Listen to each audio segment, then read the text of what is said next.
Get it done. Here's Atkins challenging Diamond again. Diamond again riding with that broken ankle. Kind of a freak accident in Nashville.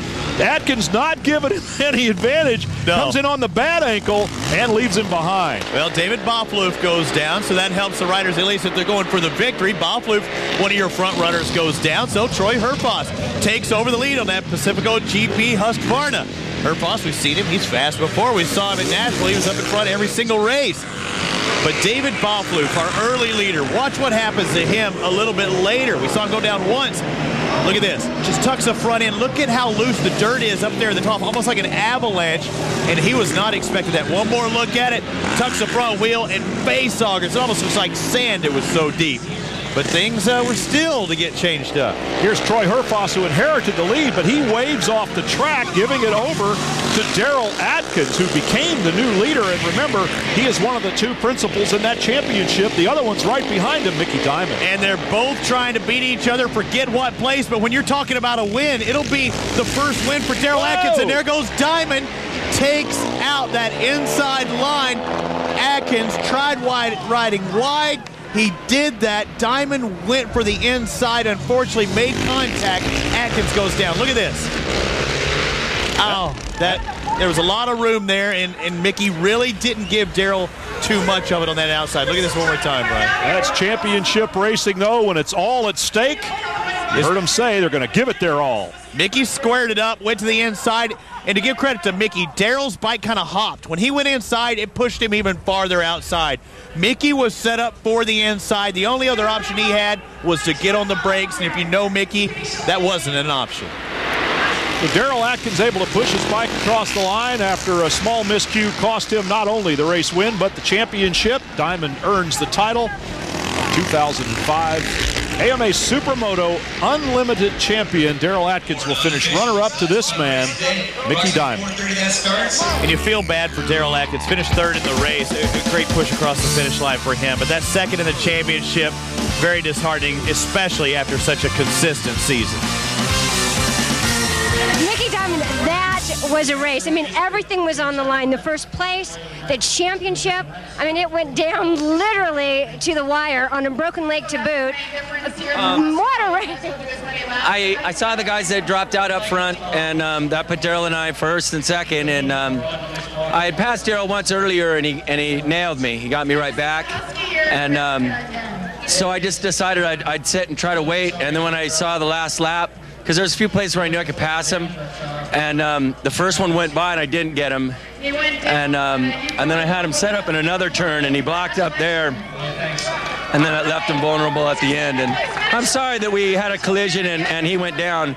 I had the inside and I had momentum and I just went for it, and we touched and he ended up going down, and I feel bad for him, but you know, he rode a great race, and you know, it would have been nice if we could have went across the line together. Daryl, man, from the beginning of the season, you said that you were going to take the championship, and it looked like it until the final second. I mean, just walk us through what happened down there. Basically, a lap rider was in the line, and I had to go on the inside of him, and then Mickey came up and hit my handlebars and knocked me off the track. So it was, I'm very disappointed, obviously, because I was that close, and that's the way it went down, you know, and sometimes that's racing, but sometimes, you know, you have to be fair about it. So I'm a little bit disappointed because I worked all my life for this, and for someone to knock me down a few meters from the finish, it's not the best of things to take right now. So after the crash, you actually walked your bike across the finish. I mean, that was a move of a hero. Yeah, I at first I didn't know where I was. Then I realized I was in a race, so I just got up and started pushing. I couldn't get the bike fired, and I wanted to just finish the race, so I just pushed across the line. Final championship points. Daryl Atkins losing the title by 4 points. Herfoss holding on by a single mark for third position, and it was close all the way down the line. Season ender for Supermoto Lights, the class in which Mark Burkhardt already earned the title. He sits this one out, lets the other boys go out and play. Yeah, and you see the green machines, the KX 250Fs up front. Joel Albrecht brother of famous Jeremy Albrecht, James Bubba Stewart's mechanic, but Joel, the fastest racer. Grew up in the days of Buddy Antonez, Jimmy Gaddis, an extremely fast mini-cycle racer. Took some time off for the professional scene. Now he's back in SuperMoto, looking fast here in the SuperMoto lights. But Calvin Anlebeck not too far behind, 861 of that fast 50s machine. That Yamaha in second. Dalton Dimmick on the number 909. We go back to sixth position here. Again, this the final race of the season for the Supermoto Lights. Casey Curry on the 747. There's the 4 machine of John Lewis out of Pennsylvania on a KTM 250. So a lot of battles going on all over the racetrack here in the Supermoto Lights. The crowd really enjoyed it. Yeah, look at Craig Mason. He gets pushed to that outside that time. Matt Pursley takes that inside position. Darn near the exact same lines we saw Diamond and Atkins just a moment of. That time, neither rider touched. Kawasaki riders, Brandon Curry on the 414, Joel Albrecht on the 72, riding across the Slam Cam here in the streets of the biggest little city in the world. I like that, Slam Cam, and hopefully these guys will make contact like we saw just a moment ago. But Brandon Curry is fast in second place. He's just waiting for that opportunity, but Joel is not giving it up. Curry on that team. Curry, Troy Lee designs Kawasaki. We've seen just how fast the other Troy Lee rider, Jeff Ward, was earlier in the 450. And that's called a high side right there, Brian. You've seen it many times in road racing. But hitting the eject button, boy, just like a fighter pilot, Brandon Curry. Watch this. Round, it grabs again, takes him up and over. Oh. Body slams him to the ground. Brandon Curry would get up. The bike still running. He sets off in pursuit of the leader, his teammate, fellow Kawasaki rider, and Joel Albrecht. Yeah, they're on the same machines. I guarantee you they want to beat each other. There's the 92 starting to work his way up. Casey Yarrow. We've seen him have to make several passes. He gets by Dalton Dimmick. And flat tracker number 4, John Lewis, unfortunate for him, slides flat into the hay bales. Team HMC KTM picks up that factory ride. But remember the one rider that went down high-sided earlier, Brandon Curry? He kept it going, and boy, did he keep going. Incredibly, he has caught back up to his fellow Kawasaki rider, Joel Albrecht, just as if this battle had never taken a timeout. So what a great ride by Brandon Curry to get back up in contention for the lead and to be able to race for the win after hitting the deck. Yeah, and Albrecht's going, didn't I get rid of you? Didn't I see you high side earlier? What? You should be back 5th, 6th, 7th place right now, but you see Albrecht paddling. No paddle for Curry, downshifts and takes over position.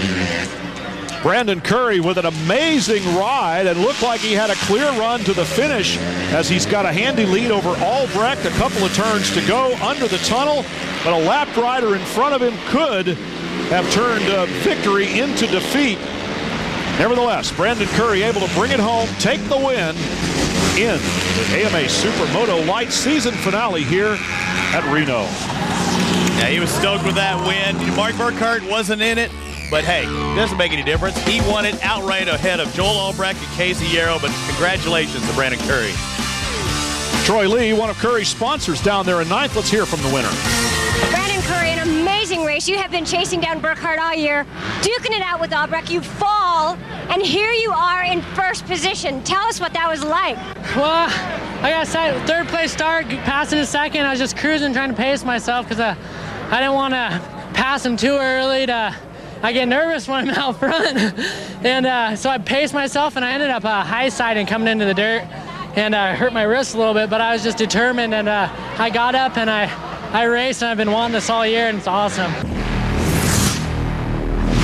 The Honda Red Rider Junior Supermoto Challenge is coming to a head. Like you said, this is the top 15 riders, the top 3 from each of our first 5 rounds, and every single one of these kids. I had kids calling me early on saying, should I bring my truck? Because they all know the top 3 get to take home the motorcycles they're riding and the gear that they're wearing from Alpine Star. So what should I bring? Should I bring a truck so I can take my bike home? I'm like, you're getting a little ahead of yourself, buddy. So it's going to be definitely some exciting racing. Just right now, the practice session and the qualifying session we've had has been very interesting. I got to ride with the kids, and I was having a hard time just keeping up. Danny Walker just as enthusiastic about this program as any of the kids that are riding in it. With that, let's take a look at highlights from the Honda Red Riders Junior Supermoto Challenge at Reno.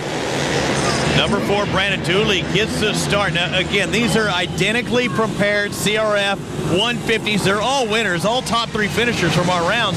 So you put the best of the best, but you can definitely see the cream of the crop. We'll point them out here very shortly because there are some fast little Groms in this field. Brandon Dooley, the early leader, followed by Jamie Seaver.